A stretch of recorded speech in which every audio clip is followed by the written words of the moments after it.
Who will play in the WVSSAC football playoffs? That is the question several teams across the state are asking.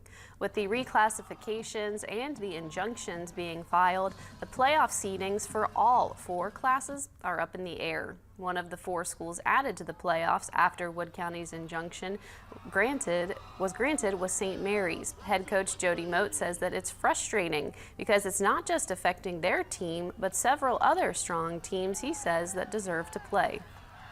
I mean, we were supposed to play Tucker, but we don't even know if we're even in the playoffs or on the playoffs. Yeah, you have one side blaming one side, you have the other side blaming the other side, you have all these committees that are blaming everybody, and ultimately the bottom line is student athletes are the ones that are being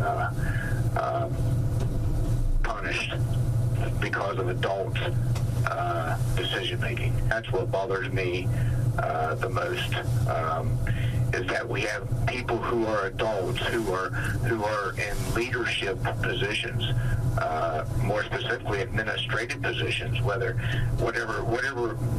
group that everybody's pointing fingers to, they're all administrators, and